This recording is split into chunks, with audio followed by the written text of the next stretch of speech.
Estamos reunidos mais uma vez para a nossa sessão científica semanal do IGN, que ocorre todas as sextas-feiras, às 9 horas, de forma híbrida, presencial e remota, no momento. Gostaria de lembrar a todos que essa sessão será gravada e disponibilizada no canal do IGN, no YouTube, a partir da próxima semana. Lembro ainda que todas as câmeras e microfones permanecerão desligadas durante toda a sessão. Solicito que os comentários, dúvidas sejam inseridos no chat, para que possamos depois discutir com a palestrante ao final da apresentação. Hoje nós temos a honra de ter a palestrante Darise Flávia Vasconcelos, que vai falar sobre hipertensão, disfunção erétil e termorreceptores e de ponto convergido. A doutora Darise possui graduação em farmácia pela Universidade Federal da Paraíba, mestrado e doutorado em produtos naturais e sintéticos criativos pela mesma universidade. Possui pós-doutorado na Georgia Regents University. Atualmente é vice-coordenadora do Programa de Pós-Graduação em Biotecnologia em Saúde e Medicina Investigativa e professora permanente do Programa de Pós-Graduação em Farmácia e do curso de pós-graduação em Pesquisa Clínica Translacional da Fiocruz Bahia. É também professora da UFBA, tem experiência na área de farmácia, com ênfase em farmacologia, fisiologia cardiovascular, atuando principalmente nos seguintes temas: fisiologia vascular, doenças cardiovasculares, hipertensão, desenvolvimento de novos candidatos a fármacos, produtos naturais como fontes de fármacos, canais iônicos, e disfunção erétil associada à hipertensão e ao diabetes, entre outros temas. Doutora Darise, muito obrigado por ter aceitado participar da nossa sessão. A partir de agora você tem de 40 a 45 minutos e depois da sua apresentação nós faremos a discussão. Bom dia a todos e todas. Gostaria de agradecer o convite da Fiocruz para falar um pouquinho de um tema que a gente estuda no nosso laboratório, lá na UFBA. Agradeço também não só o convite, a aceitação, enfim, do grupo de pesquisa, para que a gente possa conversar um pouquinho de um tema tão relevante. Então, como o Leonardo falou, a gente vai conversar um pouquinho hoje sobre hipertensão, disfunção erétil e termorreceptores, em que ponto convergimos, né? Deixa eu ver se está passando aqui.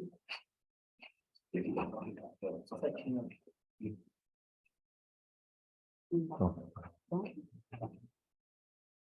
Estão me escutando bem? E no online também, todo mundo está me ouvindo bem? Ok? Então, hoje a gente vai conversar um pouquinho, sobre essa interação, que existe alguma inter-relação entre hipertensão, disfunção erétil e termorreceptores, para a gente começar a entender se existe realmente essa interligação. É importante reforçar que as doenças cardiovasculares, continuam sendo, por anos aí, e ainda hoje, a principal causa de morte mundial. Mas em 2019, mais de 18 milhões de pessoas morreram por doenças cardiovasculares, e isso representa cerca de 32% de todas as mortes globais. E dentre essas várias doenças cardiovasculares, a hipertensão é considerado o principal fator de risco modificável para todas essas enfermidades, para todas essas doenças. Em 1990, e vai ter aqui o mouse, fica melhor para quem está online, Em 1990 e 2019, a gente pode observar que vários fatores de risco, que podem ser atrelados, podem ser danosos para o paciente com doença cardiovascular. O primeiro item, com certeza, é alterações na pressão histórica, na pressão arterial sistólica. Esse nível de pressão elevado é o principal fator de risco para as diferentes doenças cardiovasculares. Bom, e o que tem de relação? O que é que você pode observar nesse indivíduo que apresenta hipertensão, que pode ser algo que ligue essa enfermidade a várias outras, ou que pode tornar essa enfermidade, nessa condição clínica, como fator de risco para várias outras doenças. Então, o paciente com hipertensão, ele apresenta disfunções neurovasculares bem importantes, apresenta uma mudança de estado para um nível protrombótico. O remodelamento vascular é intensificado, você tem uma túnica muscular intensamente mais contraída, com produção de mais colágeno, deposição de tecidos mais fibrosos, que induzem esse vaso a migrar para um estado mais contraído, inclusive passando de um estado mais contrátil para um estado mais proliferativo. A gente observa nesse paciente um aumento dos níveis de espécies reativas de oxigênio, então você tem um desbalanço, né, no controle oxidativo daquela célula, que implica que as células cardiovasculares, né, endotélio, músculo, enfim, migrem para um estado de aumento do estresse oxidativo. Você tem também o remodelamento cardíaco em várias câmaras, nas artérias, não só o remodelamento do músculo cardíaco, mas também das artérias que nutrem esse tecido. E aí eu chamo a atenção para esses dois fatores, né, que é a disfunção endotelial e a inflamação, que são marcantes no indivíduo com hipertensão. E que a gente vai ver mais lá na frente, que pode estar associado também à disfunção erétil. Então, e o que seria, né, essa disfunção erétil? A disfunção erétil é definida como a inabilidade em alcançar ou manter a ereção peniana em uma relação sexual, em uma atividade sexual. E essa disfunção erétil, ela tem várias causas, né? Mas a causa vasculogênica, ou que a gente chama orgânica da disfunção erétil, também você pode observar em várias outras doenças associadas. Então, por exemplo, indivíduos com trombose, aterosclerose, resistência à insulina, diabetes, obesidade, dislipidemias, causam alterações vasculares que, por sua vez, levam ao surgimento, né, da disfunção erétil. E a hipertensão também não foge disso. Os danos cardiovasculares que um indivíduo com pressão sanguínea elevada desenvolve também comprometem, de alguma forma, a função erétil. E vice-versa, que a gente também vai ver aqui na nossa apresentação. Então, a disfunção erétil ela tem uma forte correlação, né, com a hipertensão. É observado na literatura, tem sido observado cada vez mais trabalhos demonstrando que alterações ou sinais, sintomas que estão associados à disfunção erétil, elas aparecem com antecedência, até mesmo você demonstrar uma atividade alterada cardiovascular importante, né? A disfunção erétil, ela comete cerca de 70% dos homens entre 40 e 70 anos no mundo, e no Brasil a taxa também é mais ou menos em torno disso, em torno de 59%. Quando você observa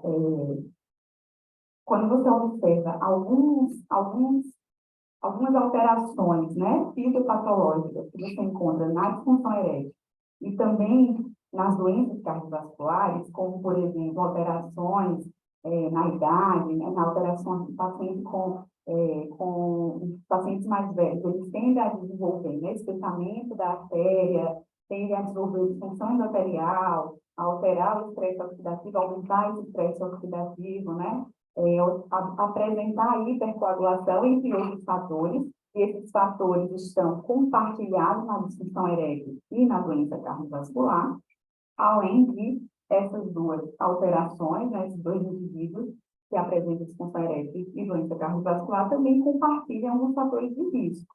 Então, idade, hipertensão, diabetes, tabagismo, enfim, são fatores de risco que essas duas alterações, né, no indivíduo podem estar compartilhando. O que é que eu chamo a atenção do que tem sido observado na literatura, né? É que um indivíduo assintomático que já apresenta ou esses fatores de risco, ou até mesmo essas alterações fisiopatológicas acontecendo, o indivíduo assintomático, ele já inicia com o evento de disfunção erétil. Você encontra, principalmente, a disfunção erétil nesses indivíduos inicialmente, para depois, 2 a 5 anos mais tarde, ele apresentar as alterações cardiovasculares mais importantes, seja ele uma disfunção cardíaca, um acidente vascular, um infarto, uma região infartada, enfim. Então, o que se tem observado é que talvez que se tenha mais atenção, né, nos sinais no homem, demonstrem que ele está migrando para um quadro de disfunção erétil, seria mais indicativo que ele tivesse uma maior atenção no sistema cardiovascular, porque ele pode estar migrando para uma alteração cardiovascular mais importante. E pensando nisso, vários biomarcadores, né, têm sido propostos para que seja avaliado no indivíduo que não tem alteração cardiovascular ainda definida, ou seja, seja um paciente subclínico, e aí, mas que sejam feitas avaliações, né, em diferentes marcadores que possam estar associados aí já apresentar a disfunção erétil, mas ainda não apresentar a doença cardiovascular atípica. E aqui também a gente observa que quanto maior for o número de anormalidades cardiovasculares detectadas, maior esse número de anormalidades cardiovasculares encontradas, ela é bem maior em indivíduos que têm disfunção erétil, comparado a indivíduos que não têm disfunção erétil. Ou seja, a gente está começando a observar quão forte é a interação, né, de indivíduos que têm a disfunção com indivíduos que têm alterações cardiovasculares e assim como indivíduos que têm hipertensão.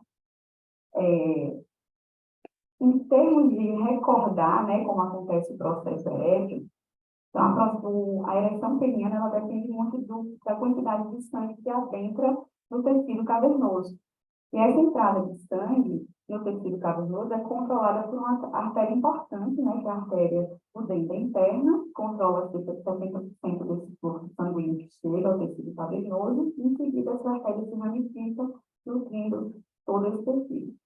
E o controle da ereção, né, o pênis ele pode estar no estado plácido, né, contraído, relaxado, em termos que a gente chama de não erétil, ou ele pode estar com as trabéculas, a musculatura lisa, relaxada, aportando uma maior quantidade de sangue, o que favoreceria que você tivesse uma compressão desses vasos venosos, dificultando a saída de sangue do tecido cavernoso e, consequentemente, favorecendo o processo erétil. O que é que se observa, né, no paciente com alterações cardiovasculares ou com alterações, por exemplo, de pressão sanguínea elevada?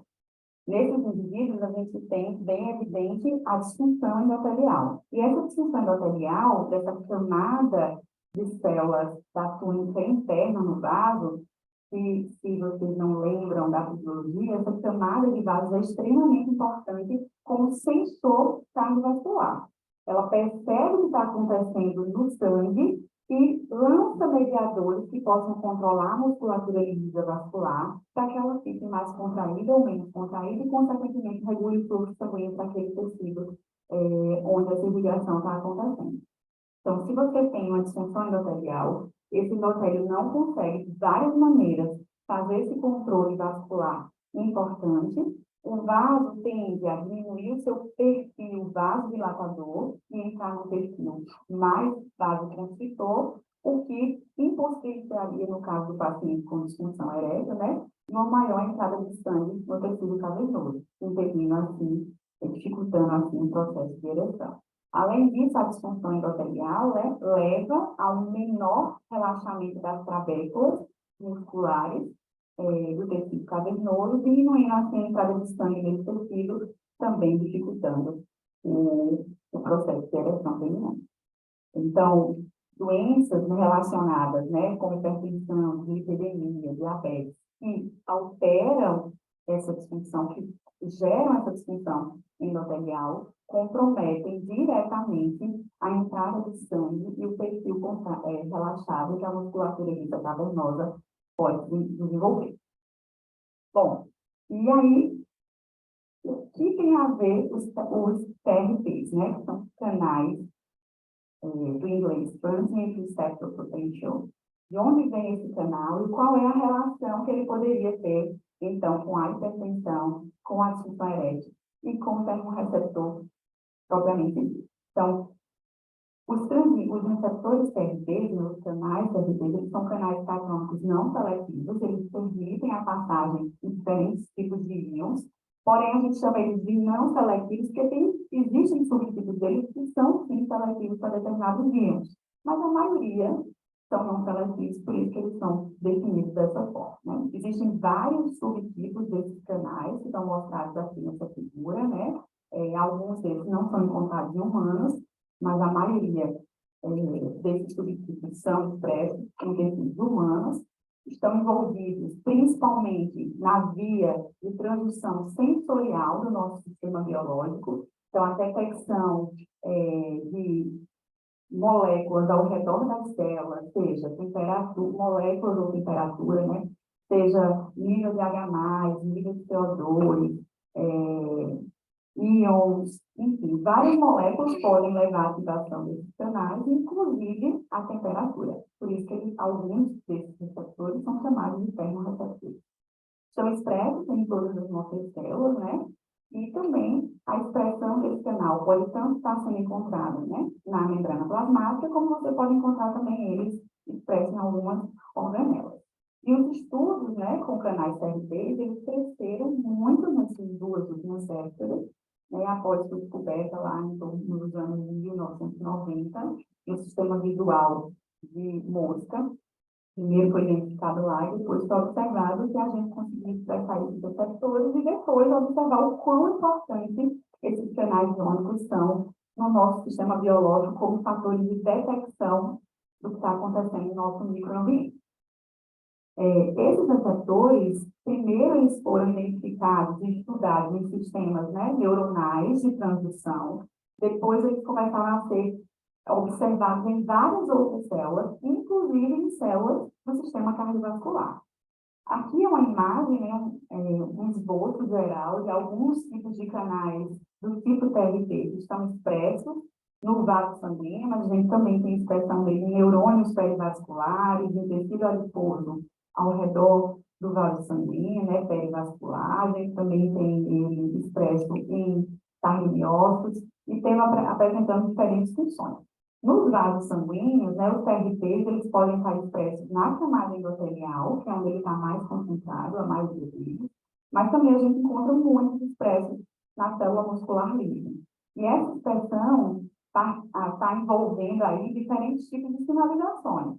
Sinalizações de tipo mecanosensação, porque o vaso sanguíneo precisa, né, precisa ser identificar qual o estado de distensão vascular ou de estresse mecânico que essa vasculatura está sendo submetida, ele está expresso no meio perivascular sensorial, que também libera substâncias a depender do que está acontecendo no vaso para regular esse nível de contratilidade vascular. Tem canais que estão envolvidos no processo de permeabilidade vascular, inclusive sendo ativados no processo imunológico, né? O processo de ATB, de entrada de células, de passagem de células imunológicas do sangue para fora dele, depende de ativação de alguns canais TRP, por isso que ele está envolvido na permeabilidade vascular, controle de liberação de fatores derivados do endotélio, então vários canais participam, né, desse processo, e também esses canais estão envolvidos tanto em estimular a contração vascular como vasodilatação, ou seja, deixando o vaso mais ou menos contraído. Esses canais TRPs, vários deles já foram observados que ocorre alteração na expressão desses receptores em estudos com vasos sanguíneos, coração, enfim, ou diferentes tipos de artérias de animais hipertensos. Então, alguns estudos aqui com diferentes tipos de artérias, né, ou tecidos, aorta, artéria mesentérica, enfim, mostram que alguns tipos desses receptores estão alterados a sua atividade e a sua expressão na hipertensão. Não vou me adentrar em cada um deles, porque senão não consigo mostrar algumas coisas mais importantes relacionadas ao tema da palestra.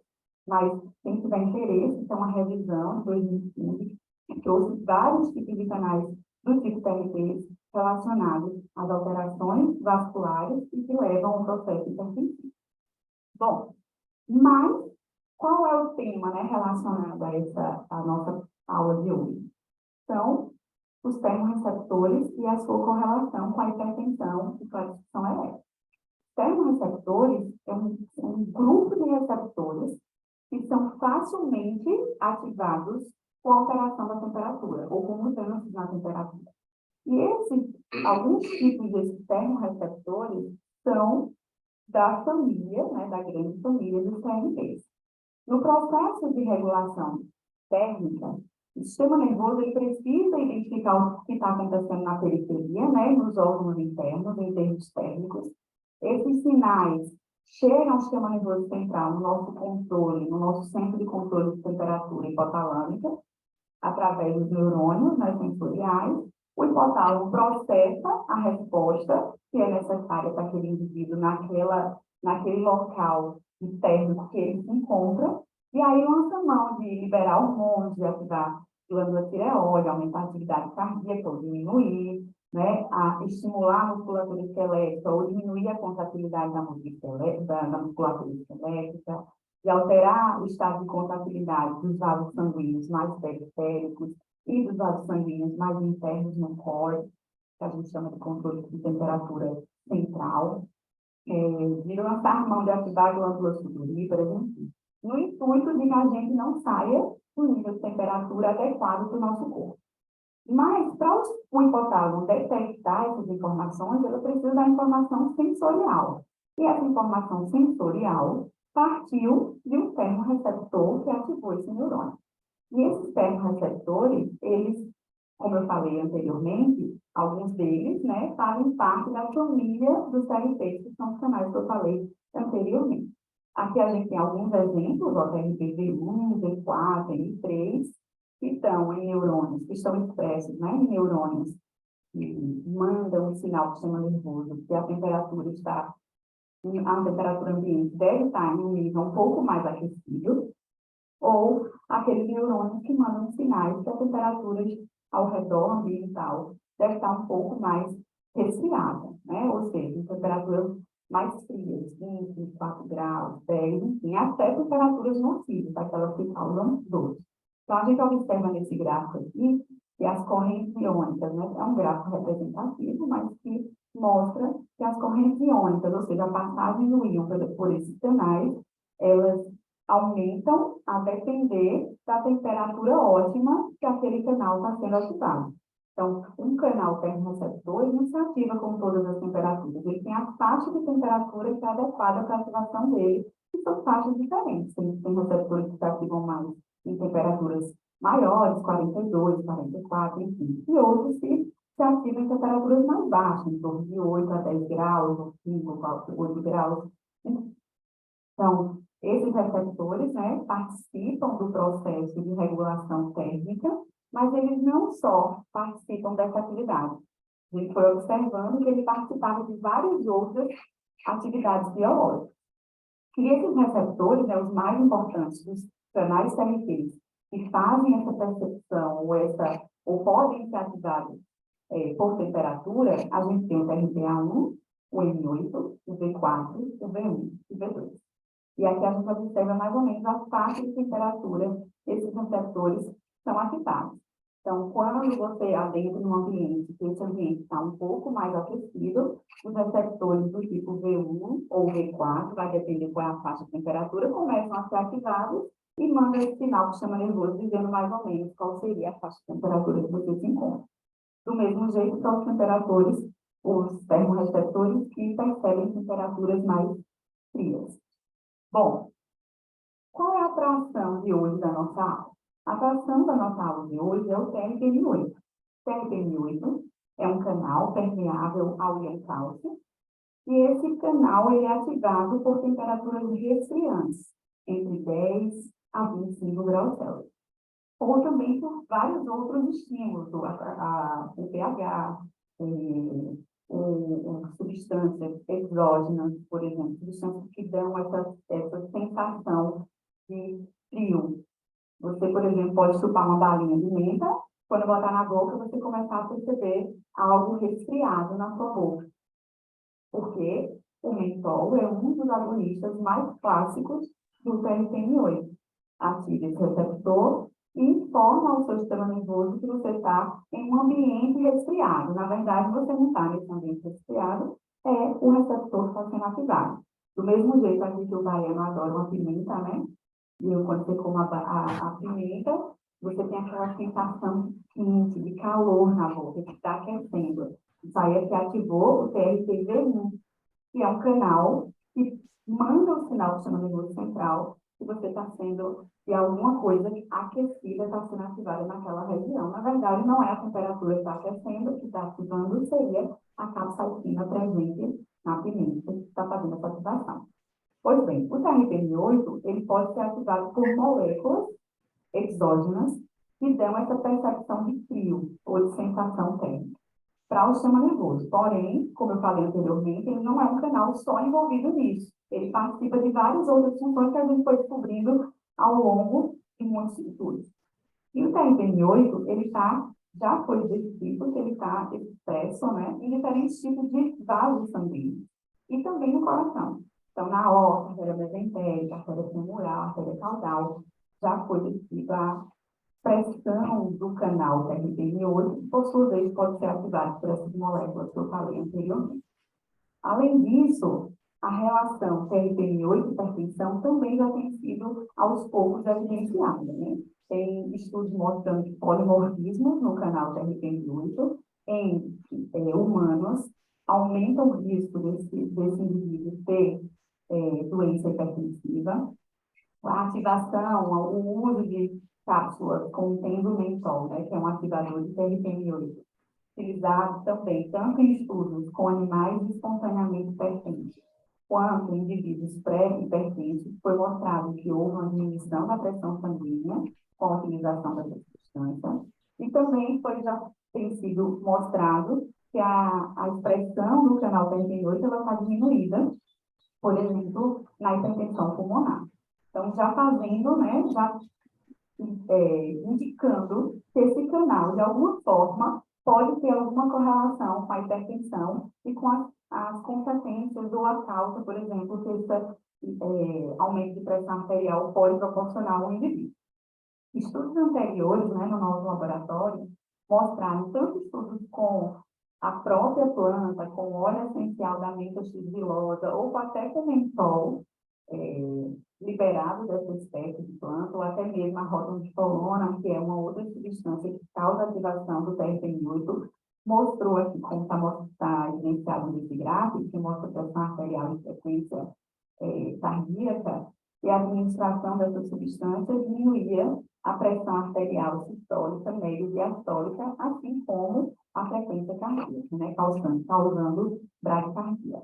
E o próprio mentol também causando aqui nesse gráfico que mostra o percentual de relaxamento em função da concentração de mentol, um relaxamento, concentração dependente de artérias mesentéricas quando estimuladas pelo mentol, dando uma sugestão que poderia estar aí sendo ativado receptores do tipo TRPM8, que levaria à diminuição, por exemplo, da pressão ou até mesmo diminuição da contratividade vascular.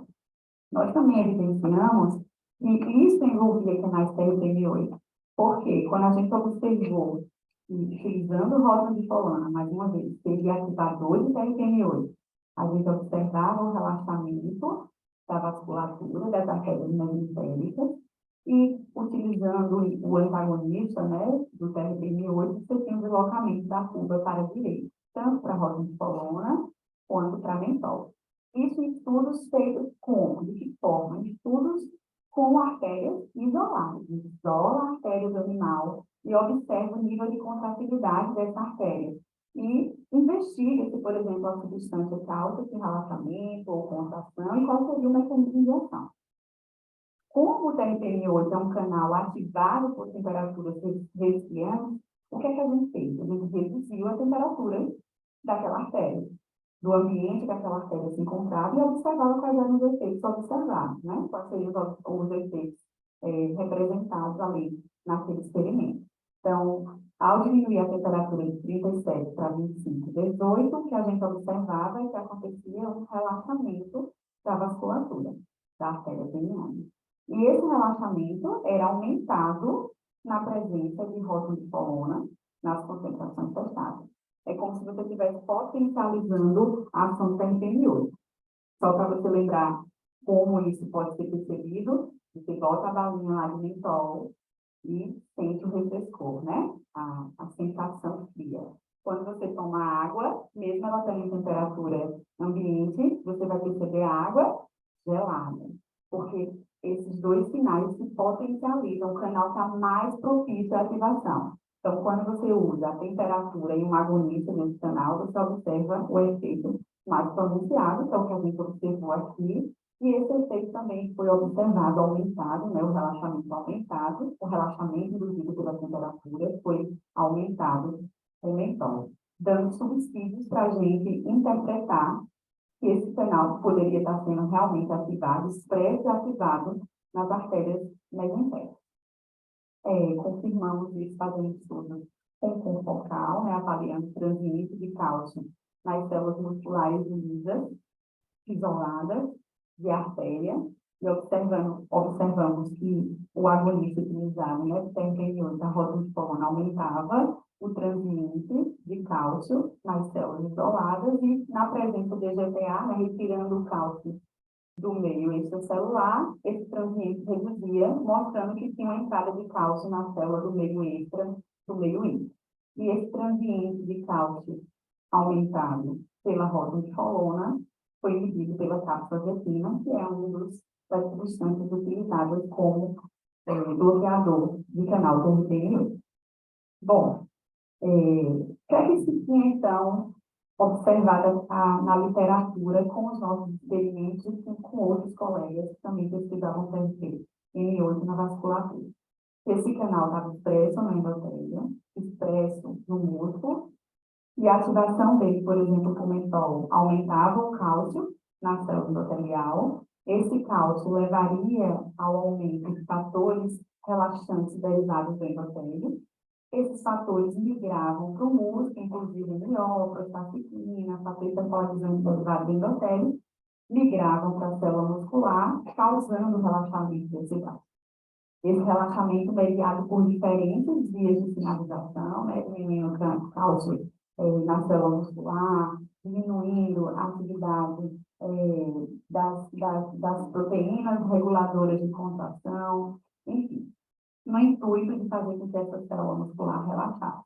Além disso, estudos também mostraram que o TRPM8 estava expresso, né, em neurônio perivascular, e quando esse canal fosse ativado, o aumento de cálcio na terminação nervosa levaria à liberação, a depender do tipo de neurônio, né, de ter sido relacionado à adrenocalcitonina, substância P ou até mesmo óxido nítrico, para favorecer o relaxamento da musculatura lisa vascular. Então, o que estava sendo observado na literatura em relação ao TRPM8.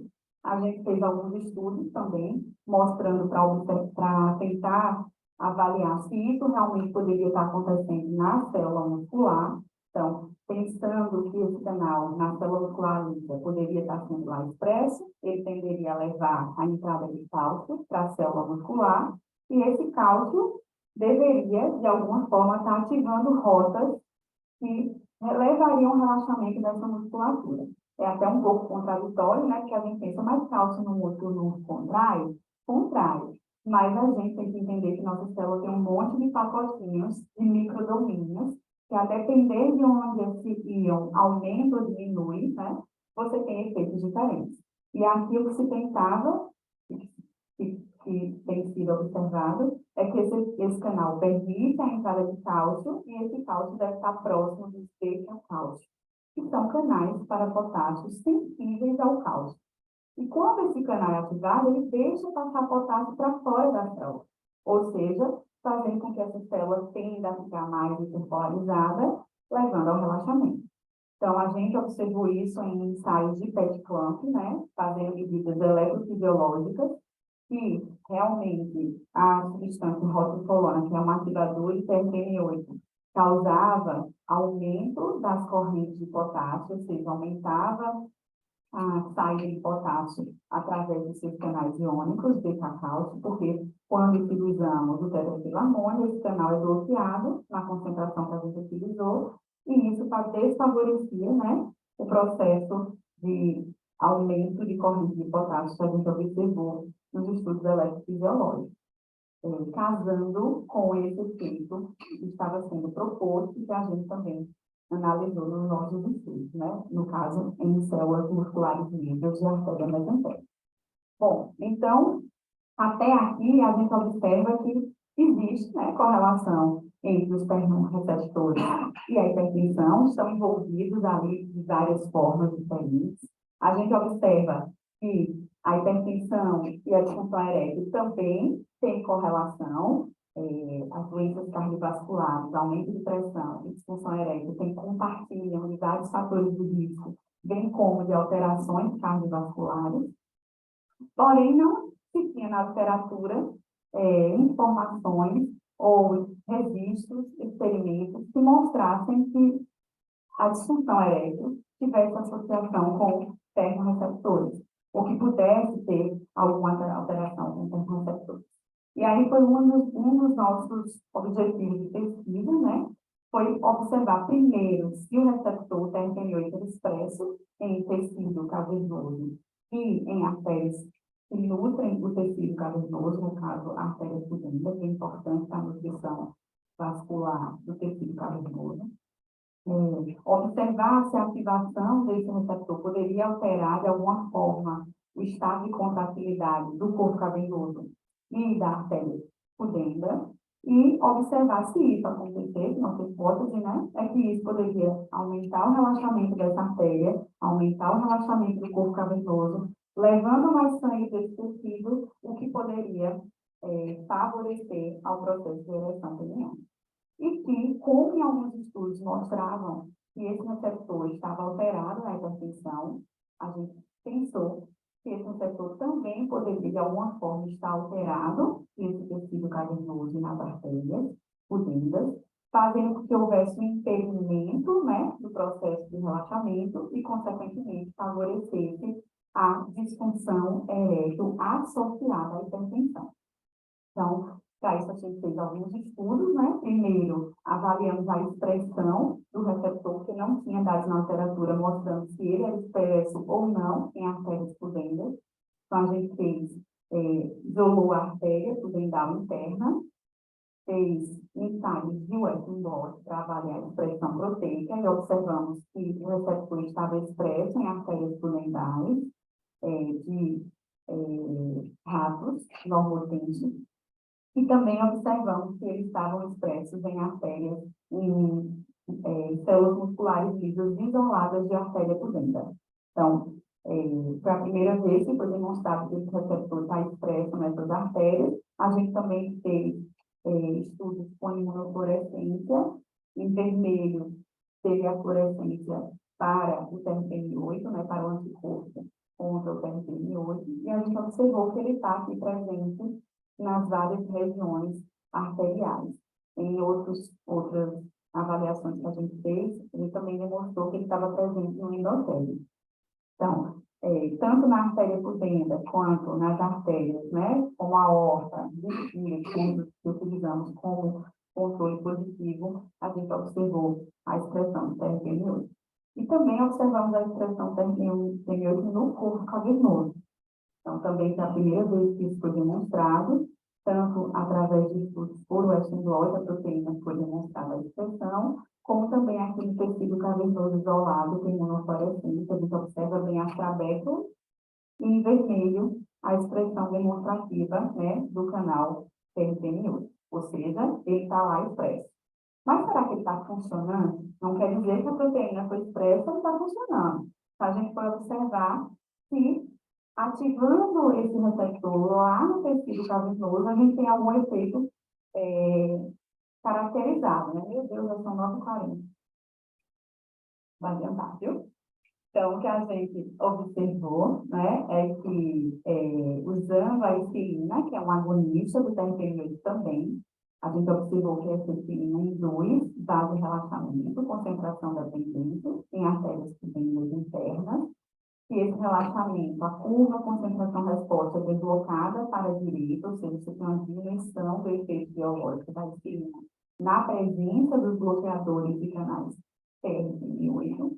Observamos também que quando damos estímulos térmicos resfriantes à artéria, observamos também o relaxamento, né, dessa artéria, dependente de temperatura, resfriante até 25 graus, e que esse relaxamento, tanto a artéria, sem nenhum estímulo contrário, né, que a gente chama de artéria no tônus basal, ou a artéria pré-contraída, é quando eu dou um estímulo prévio para ela contrair, eu observo que tem relaxamento. Isso é importante porque o nosso vaso ele não está num nível básico, ele sempre está em modificações, às vezes ele está um pouco mais contraído, às vezes ele está um pouco mais relaxado, então o ideal é que a gente observe diferentes níveis de estado de contratibilidade vascular. Então, o vaso pré-contraído, a gente observa o relaxamento também induzido pela temperatura, pela diminuição da temperatura do banho, onde essas artérias são colocadas, né, onde elas são mantidas, e o antagonista TRPV8 diminuiu esse relaxamento. Ou seja, a gente mostrou tanto quimicamente como tecnicamente que os receptores estão sendo ativados nessas artérias e estão levando a um relaxamento arterial, a um vasorelaxamento.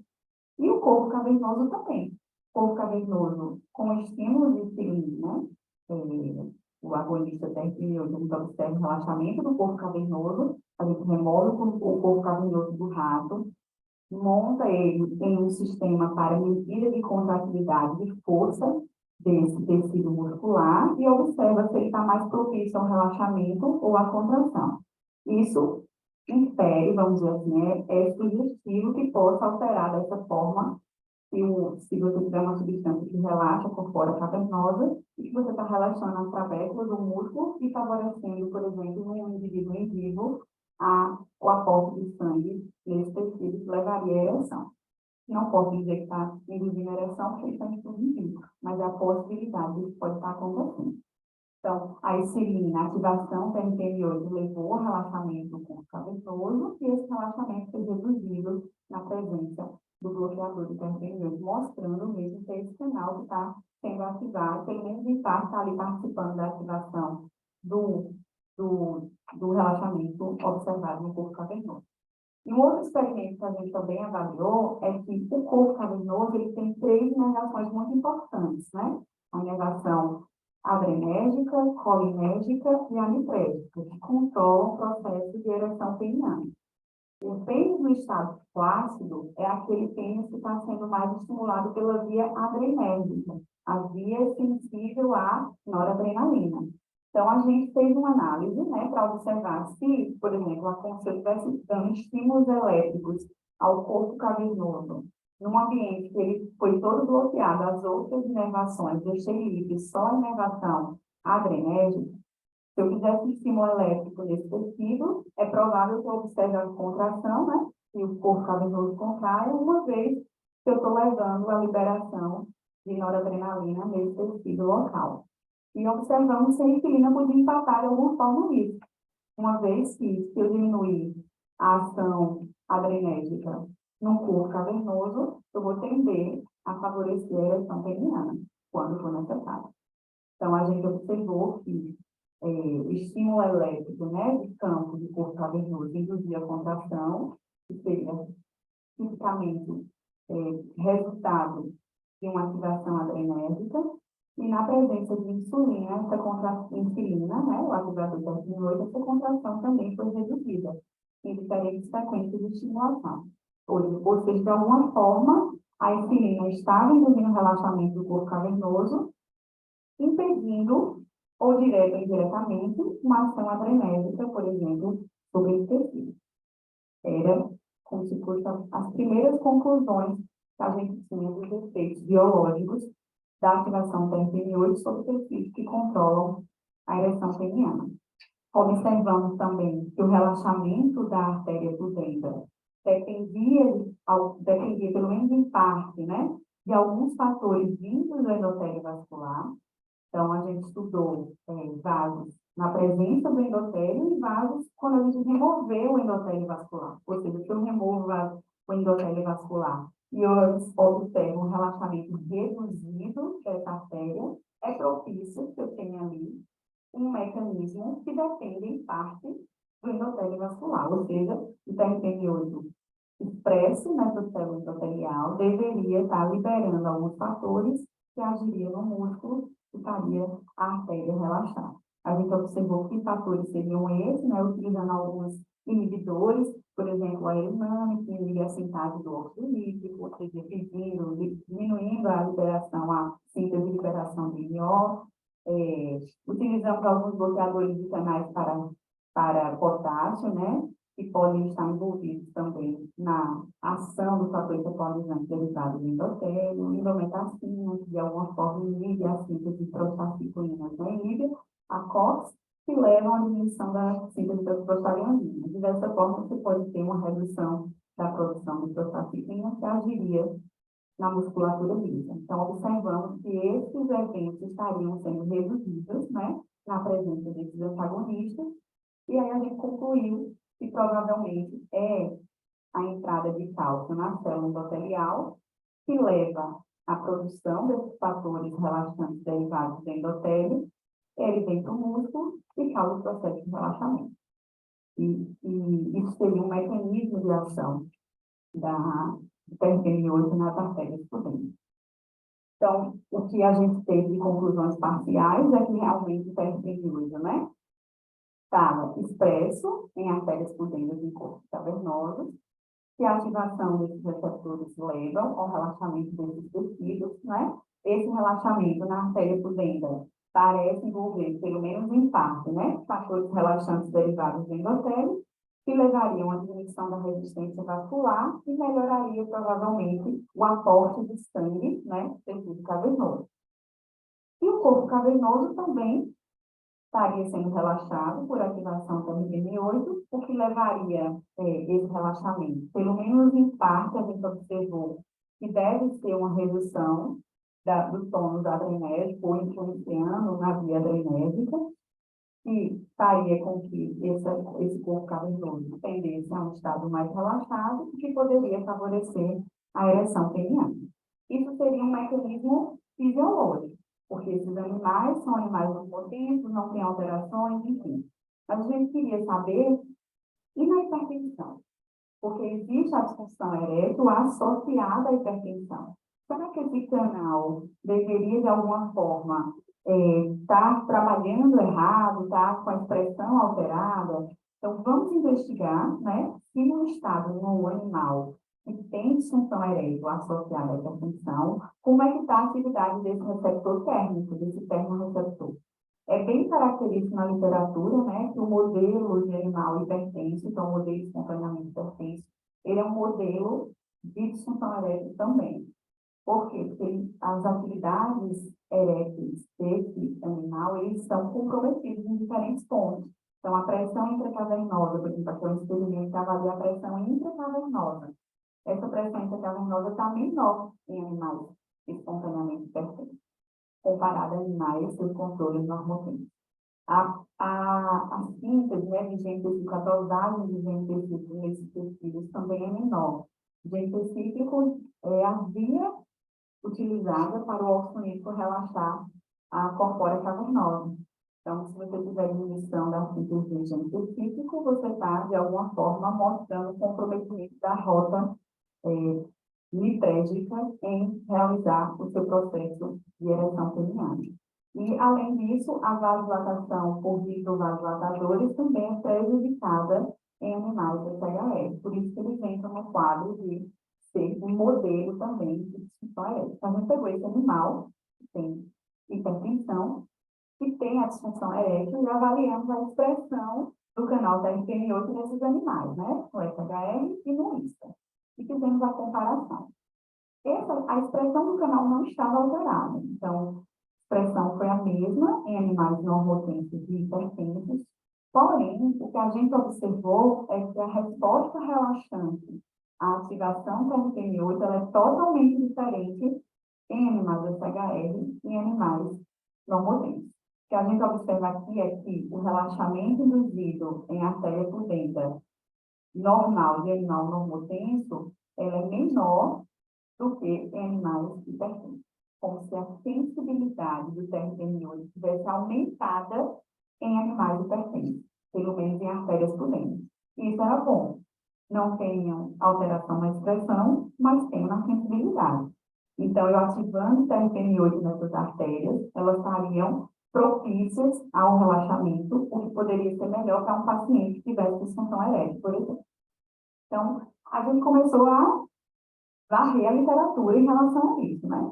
E observamos que Não tinha nenhum estudo, como eu falei anteriormente, mostrando que o peritoneose estava expresso em artérias ou em corpo cavernoso. Não tinha nenhum estudo mostrando que ele estava alterado na hipertensão, em relação à disfunção erétil associada à hipertensão, mas a gente via no uso popular uma quantidade absurda de produtos à base de mentol, né, ou de menta, sendo utilizados em sex shops, seja em óleo, seja em camisinha, seja em spray, todos sendo utilizados como fonte, né, de melhoramento da atividade sexual, seja por cheiro, por sensação em si, mas ele estava lá presente. E ele estando presente poderia, de alguma forma, ou comprometer ou favorecer a ereção peniana. Então, a gente começou a nos questionar, será que esses produtos realmente seriam importantes, né? Será que esses produtos, contendo essas moléculas ali, poderiam refletir de alguma forma na ereção peniana?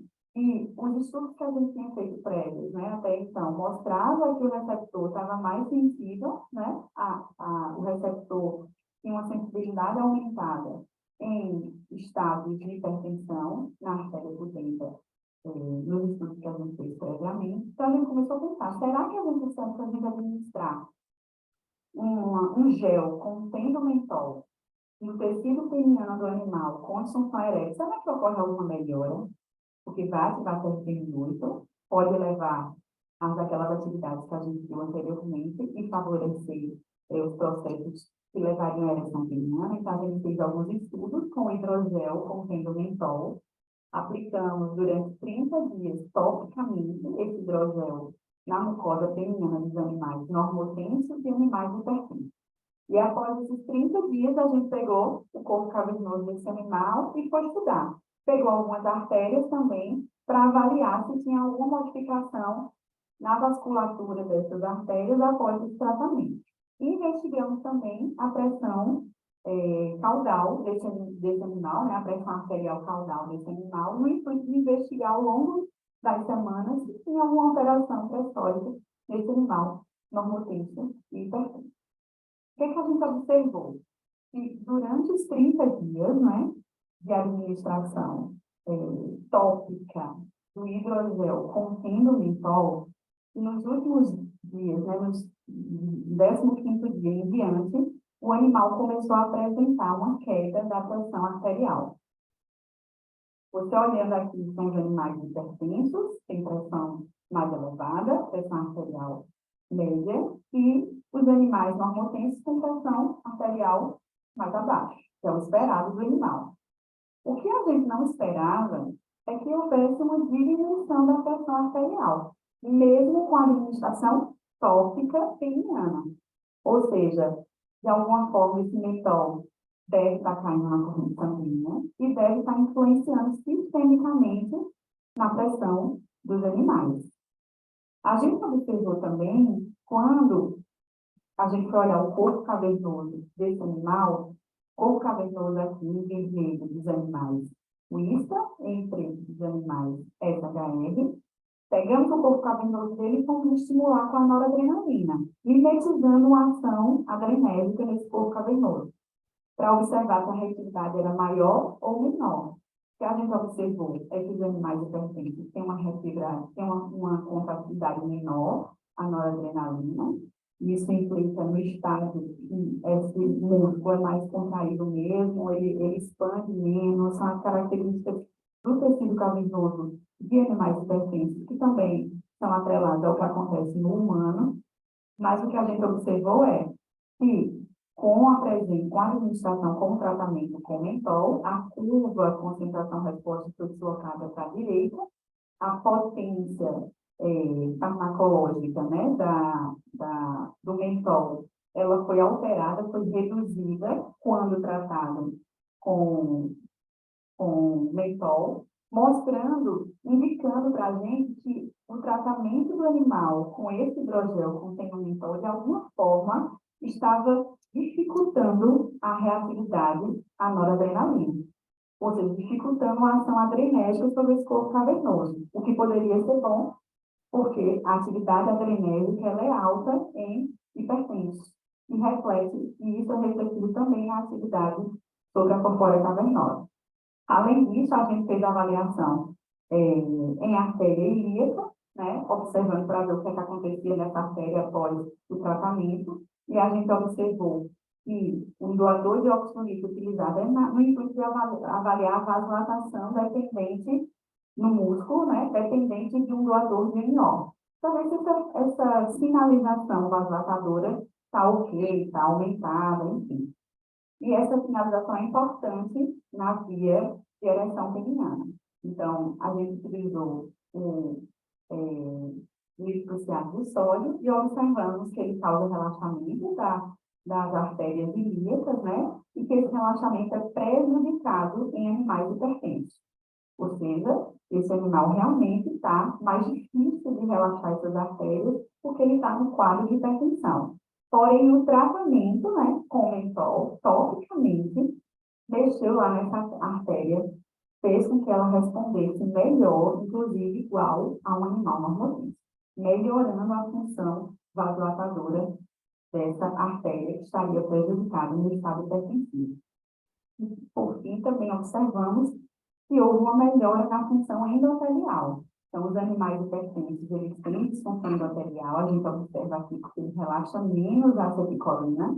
A acetilcolina age num receptor que está no endotélio vascular para levar o vasorelaxamento, e a gente observa aqui que esse relaxamento é prejudicado em hipertensos, né? E quando o animal é tratado, o animal hipertenso é tratado com mentol topicamente, a gente observou que houve uma reversão desse efeito, e a acetilcolina voltou a relaxar próximo do que relaxaria em animais, em artérias de animais normotensos. Também sugerindo que o tratamento tópico com mentol deve estar reduzindo a pressão, deve estar chegando deve estar sendo absorvido, chegando à circulação sistêmica, influenciando diferentes artérias a melhorar o seu relaxamento, melhorar a sua função endotelial. Então, a gente observou, né, como conclusões, que o tratamento tópico com mentol deve estar diminuindo a reatividade adrenérgica, né, porque a gente observou os efeitos menores com a noradrenalina, diminuindo a pressão arterial, diminuindo ou aumentando a reatividade vascular doadores de óxido nítrico e melhorando a função endotelial ativadores muscarínicos, como a acetilcolina. Isso em artéria mesentérica e em artéria ilíaca. Com a limitação desse estudo, a gente ainda não fez estudos na artéria pudenda. Não foi avaliar aquela artéria realmente que nutre o corpo cavernoso. Bom, como essa historinha deu muito certo e a gente observou muitas coisas interessantes, agora a gente partiu para fazer a formulação, que a gente começou com hidrogel, ainda sem muitas análises se era estável, se poderia ser administrado, como poderia, enfim. Então, a gente nos associou, né, com o professor Henrique Marcelino, da Universidade Federal da Bahia, da Faculdade de Farmácia, e fizemos vários estudos, né, para avaliar melhor uma formulação adequada para a administração peniana. Então, fizemos estudos, né, usando diagrama de fase e selo ternário. Esse diagrama mostra proporções, né, do surfactante que você tem que usar, ou do co-surfactante, em relação à proporção com água, para formar uma emulsão que seja homogênea, fluida e translúcida, era o nosso objetivo.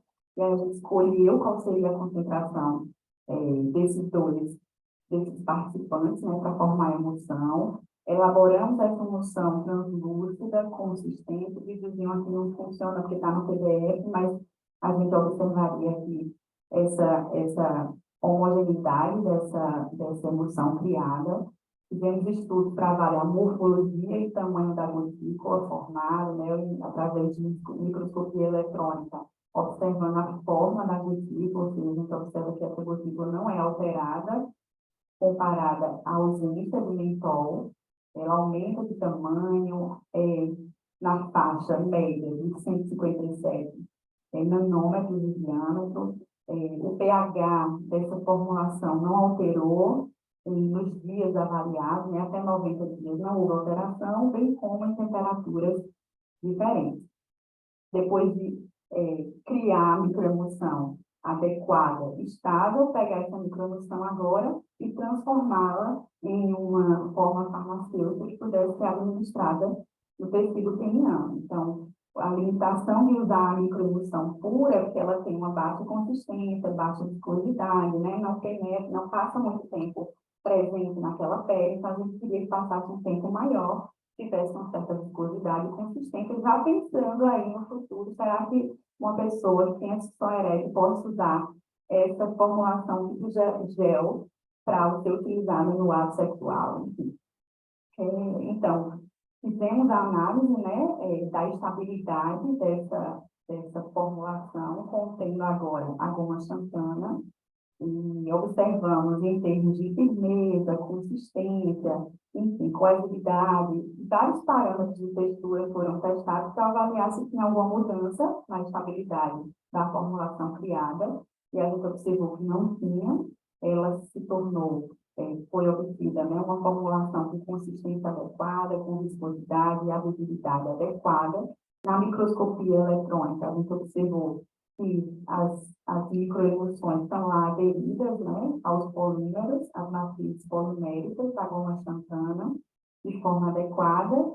E agora, futuramente, Rafael, que está aqui presente, né, vai fazer os testes com os animais com disfunção erétil, com essa formulação criada por ele, juntamente com o professor Henrique, de forma mais adequada para que a gente veja agora coisas mais profundas relacionadas à disfunção erétil. Agora a gente vai tratar o animal para observar, por exemplo, pressão intracavernosa, a ereção peniana em vivo no animal, o reflexo, as influências que, por exemplo, uma substância exógena pode levar o animal a desenvolver ereção, e como é que está essa ereção, o tempo, quantas vezes de ereção esse animal apresenta, a reatividade cavernosa, a reatividade da artéria pudenda. São os nossos próximos passos.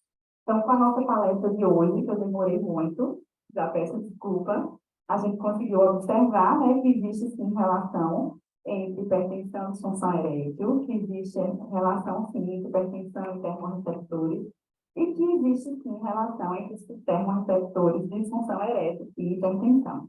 Agradeço demais a todas as agências financiadoras, né, a FAPES, CNPq, CAPES, ao IGM, o Programa de Pós-Graduação em Farmácia, né, o Programa de Pós-Graduação em Biotecnologia e Saúde e Medicina Investigativa, ao Programa de Pós-Graduação em Pesquisa Clínica Translacional, também que eu faço parte, a todos os nossos colaboradores. Também faço um agradecimento especial à recém-formada Bioprofar Bahia, né, aprovada pela FAPES, nossa rede de bioprospecção em fármacos, e especialmente ao Rafael, que é um aluno de doutorado, né, boa parte desses experimentos foi realizado por ele e está sendo realizado por ele ao longo do doutorado. E agradeço vocês pela presença e quem está online aí, que liberou um pouquinho do seu tempo para ver a nossa palestra. Obrigada.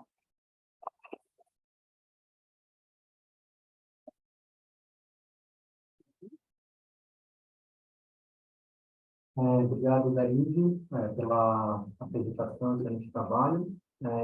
A gente está com o chat aberto para perguntas e também aqui no auditório. Então, Alan.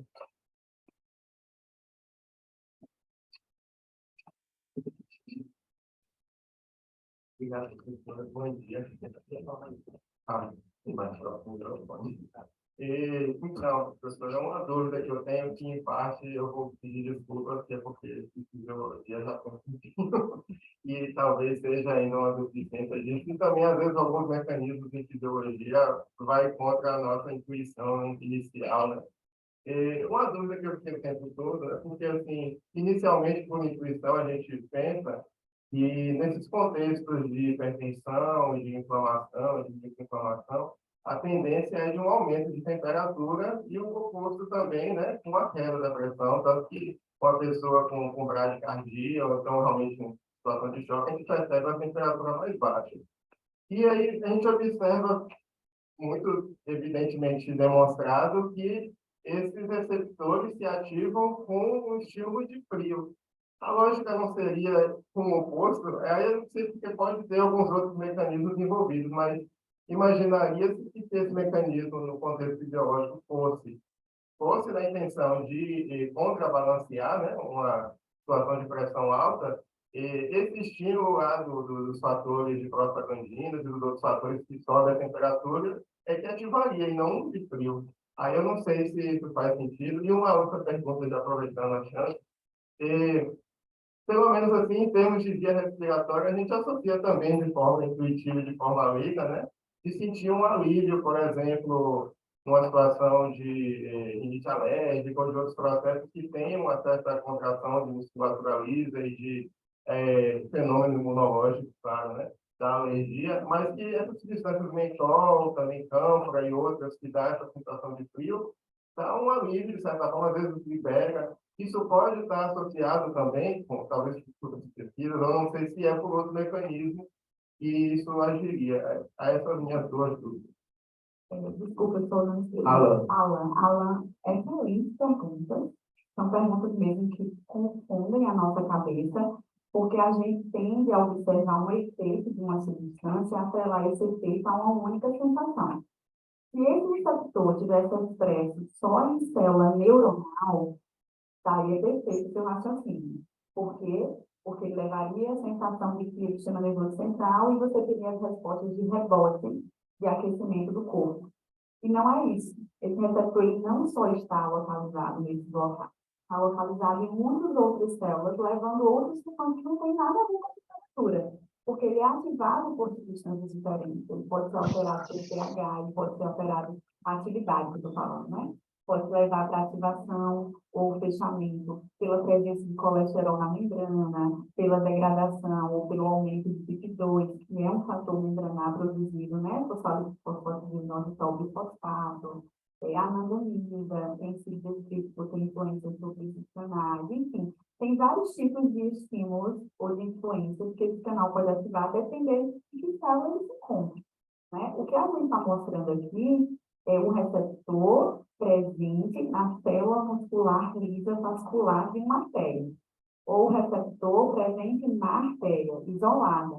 Então, os efeitos que acontecem aí nesse momento é de vasodilatamento. Por isso que a gente não pode concluir muitas coisas se eu não tenho um aparato em vivo sendo investigado. Eu estou observando as partes até juntar as pecinhas lá na frente. O fato de você ter inflamação e aumento de temperatura, esse aumento de temperatura já é quando você, por exemplo, está gerando a inflamação, está gerando mediadores, citocinas, que estão sendo participantes do processo inflamatório. Algumas dessas citocinas estão alterando o termostato, e você pode entrar em febre, né? Temperatura aumentada propriamente dita. Mas você pode estar desenvolvendo inflamações o tempo inteiro no seu organismo que não está elevando a sua temperatura, né? Mas está criando mediadores que são importantes para o dano vascular e para gerar compensações desse sistema. Então, a gente não sabe, por exemplo, se o processo inflamatório, ao longo do tempo, como acontece na hipertensão, na diabetes, na obesidade, nas dislipidemias, se esse processo inflamatório está sendo gerado, pode, de alguma forma, compensar o sistema vascular a expressar mais ou menos carotenoide. Não sabemos. Mas H+, altera a disfunção funcional? Altera. E está alterado na inflamação? Então, são muitas coisas ainda para serem estudadas, né? Por exemplo, algumas pessoas têm, mas olha, pessoas que ficam no frio não tendem a ter mais doenças cardiovasculares? Tendem. Mas se você pensar em contexto a longo prazo, de quê? De uma vasoconstrição muito intensa periférica e um aumento da atividade cardiovascular no core, que é a tentativa de aumentar o fluxo sanguíneo para dissipar mais calor e aquecer o corpo. E uma vasoconstrição continuada na periferia para que você não dissipe por ambiente, que fique preso para aquecimento do seu corpo. Então, isso é outra condição. É uma condição crônica, né? E você vai remodelando o sistema para aquele ambiente. Então, todas essas informações precisam ser levadas em consideração, porque você está vendo o receptor e sua atividade em uma situação. Depois você tem que investigar em várias outras, inclusive no vivo. Então, é por isso que a gente vai fazer os estudos com medidas de ereção peniana no animal acordado, sendo estimulado para a ereção com substâncias neuronais que levam à ereção peniana e observar será que hipertensão de ereção é mais duradoura, é um número maior, aí a gente vai ver no FIV, que é o animal já doente com todas as suas alterações cardiovasculares. Não sei se eu consigo responder todas, que faltam algumas. Faltam as também. Exatamente. E no sistema respiratório, aí já tem uma outra influência. No sistema respiratório, você vai ter os periferiores presentes na vasculatura, você vai ter o comprometimento nas células musculares vivas das vias aéreas, é outro tipo de célula muscular, não é a muscular vascular. E essas substâncias, elas podem não necessariamente só ativar o TRPV8 e levar a um relaxamento, elas podem também inibir canais tracálcicos sentidos da vontade. Esses canais inibidos tendem a causar uma maior broncodilatação. E aí você tem a sensação, né? Está tendo a sensação do frio, porque a substância está levando essa informação dos neurônios, né? Através dos neurônios sensoriais, mas a musculatura está relaxando, porque a ação está sendo agora na célula muscular, e você tem uma maior aporte de entrada de ar nessa situação. Por isso você usa aí a ânfora da vida, quem não usou quando pequena aquele que a mãe botava o DIC, né? DICzinho no pulmão, enfim. Obrigado, Gabi, Alan. Acho que o Mitter, acho que pediu a palavra, está com a mão levantada. Acho que o seu áudio está aberto, Mitter. Não sei se você consegue, se a gente consegue ouvir você. Só está aberto, está me ouvindo? Sim. Em primeiro lugar, parabenizar a Darise pela apresentação brilhante e pelos resultados. Eu teria duas perguntas e dentro além de parabenizar, eu fico feliz em ver que quando uma pesquisa você está indo em busca de um produto, né? Eu acho que é uma das coisas que a gente espera muito no nosso país. Você está estudando algo, você está testando, você tem a chance de ter um produto que eu espero que no futuro você tenha uma empresa e fique rica. Bom, mas minha preocupação, Darise, é o seguinte: o quanto podemos fazer uma translação do que se observa em ratos para humanos. E a outra coisa eu lembro que Edson Duarte, ele até brincava comigo na época, ele tinha um projeto para avaliar a disfunção erétil aqui em Salvador. E ele ficava brincando comigo que não sabia onde me colocava, em que grupo. Se grupo ou controle. Então, eu queria saber se tem algo e se vocês estão planejando algo. Então, primeiro, se pode a translação dos dados de rato para humano. Segundo, estudos epidemiológicos depois do DIET, se você está planejando fazer algo nesse sentido, né, para fazer uma avaliação em humanos. Muito obrigado e parabéns a você e sua equipe. Obrigada, Mitter. Muito obrigada por estar aqui presente, né, pela pergunta. Excelente pergunta também, é uma coisa que eu sempre tentei, né, pensar na pesquisa, que de alguma forma ela se transformasse em algo. E o estudo que a gente está fazendo hoje, né, apesar de estar sendo em ratos, é um estudo muito propício, porque o mentol é uma substância muito utilizada pela população. O mentol é aprovado já para utilização de outras formas, já em humanos. O mentol está presente na alimentação, quem faz utilização de algumas espécies de planta, ele está lá presente. Então, uma facilidade dessa translação para humanos, a gente já tem um pouco mais, né? Mas eu ainda não vislumbrei esse estudo. Por quê? Porque eu preciso agora ter uma noção do que acontece no in vivo. Porque uma coisa é o que eu estou observando nos órgãos separados, no corpo cavernoso separado, na artéria separada. Minha maior curiosidade agora é que o Rafael, né, termine após o término da formulação agora estável, estabelecida e adequada, que a gente siga para observar no animal com disfunção erétil se ele tem uma melhora. Porque se ele tiver, aí sim eu tenho uma segurança, né, de agora fazer essa translação com mais efetividade. Porque é um produto que a população já usa. Eu não sei se você viu, mas os sex shops estão cheios de substâncias, né, de produtos à base de mentol. Está lá presente. E a gente, inclusive, precisa observar se isso causa algum efeito benéfico, não, até para informar a população. Talvez esse tratamento que a gente esteja desenhando agora, ao final eu observe que a ereção não é melhorada, inclusive que você tem danos ao tecido muscular após o tratamento. Eu posso observar isso. Então, informar a população, olha, não é bem assim. Tudo isso que você usa aí, sex shops, óleos, essências, camisinhas à base de mentol, pode não ser satisfatório ou interessante para a população. Ou eu posso mostrar o inverso, né? Posso mostrar, ao final, que seja benéfico, que tenha um efeito realmente promissor, e aí possa juntar minhas mãozinhas, né, com alguns grupos de pesquisa clínica que possam agora pegar essa formulação já estabelecida e passar para o tratamento com humanos, fazer um estudo agora realmente, né, clínico, randomizado, e observar se essa evidência realmente faz sentido do que a gente está observando no estudo pré-clínico. É curioso, viu, Darícia, que no passado, no interior, o pessoal dizia que o mentol seria, vamos dizer assim, teria um efeito contrário. Em termos populares, olha, isso é broxante, esse era o termo que eles usavam lá no interior. E o que você está mostrando é o contrário, né? Que ele melhora, né? É isso mesmo?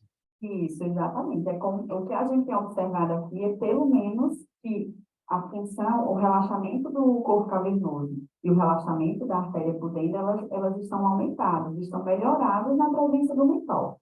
Porém, eu não posso dizer ainda que é uma molécula boa para a ereção peniana, porque eu nem sei se, por exemplo, ele causa um dano à musculatura em si, que a gente vai fazer os testes histológicos agora, né? Será que faz algum dano à operação? Altera de alguma forma a morfologia do tecido? Será que leva a um processo inflamatório? Apesar de eu estar vendo que esses tecidos são mais relaxados, né? Mas será que o tecido está um pouco mais inflamado? E aí pode ter esse efeito que está dizendo aí, que algumas pessoas não falavam que era broxante, não sei. Mas que é utilizado de forma exacerbada pela população, isso é. Que você vê vários produtos de mentol. O que a gente pode pensar, às vezes, é que a sensação de frio dá uma sensação de contratividade, né? Mas aí musculatura esquelética, retração, testículo, Questão de não receptores. necessariamente reflete, né, no que está acontecendo dentro do corpo cavernoso. Parabéns mais uma vez. Obrigada. Obrigado, Mister. Alguma pergunta mais aqui no auditório? Tenho alguns comentários só aqui nos comentários, várias pessoas te dando parabéns pela apresentação, professora Maída, enfim, professor Galvão, por isso sair. Depois você pode dar uma olhadinha no chat, vários parabéns. Acho que o Alan vai fazer a última pergunta e depois eu tento encerrar a sessão, que já são 10h17.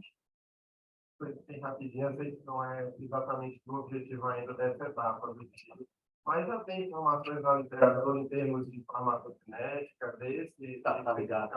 Tá ligado? Tá ligado. Mas, enfim, essa pergunta, se tem de farmacocinética, se tem a via, se imaginaria, não pensando ainda em nada de fazer comentário, só de curiosidade se tem essa informação para isso ou para outros, né? Agonistas do receptor e outros coisas. Não, para os nossos estudos, como a gente fez, né, a aplicação tópica, avaliando o efeito biológico na artéria, no corpo cavernoso, não tem ainda esse tipo. Isso é tudo novo. A formulação é nova. A formulação contendo mentol para aplicação tópica peniana também é nova. Então, nenhum estudo biológico fez isso ainda. A gente até fez uma publicação, né, fazendo uma avaliação com vários patentes, né, já tinham sido produzidas, até para ver se tem algumas já nesse intuito. Tem alguns estudos mostrando a influência que estavam sendo investigados, né? O mentol aumentando secreção vaginal, né? Sendo utilizado para aumentar a secreção vaginal, mas para a disfunção erétil em si, não.